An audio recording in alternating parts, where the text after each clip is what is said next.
So this would be burping in a seated position. We want to make sure that we have baby securely along their lower jaw, and we're just going to stretch baby upright.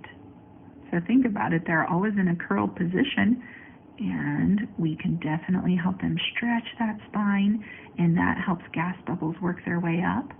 Another alternative is to pat from the tushy up towards the head. Gas bubbles occur in the intestines and the tummy, not up in our lungs. You can do a combo of both of them and let baby stretch as they need to.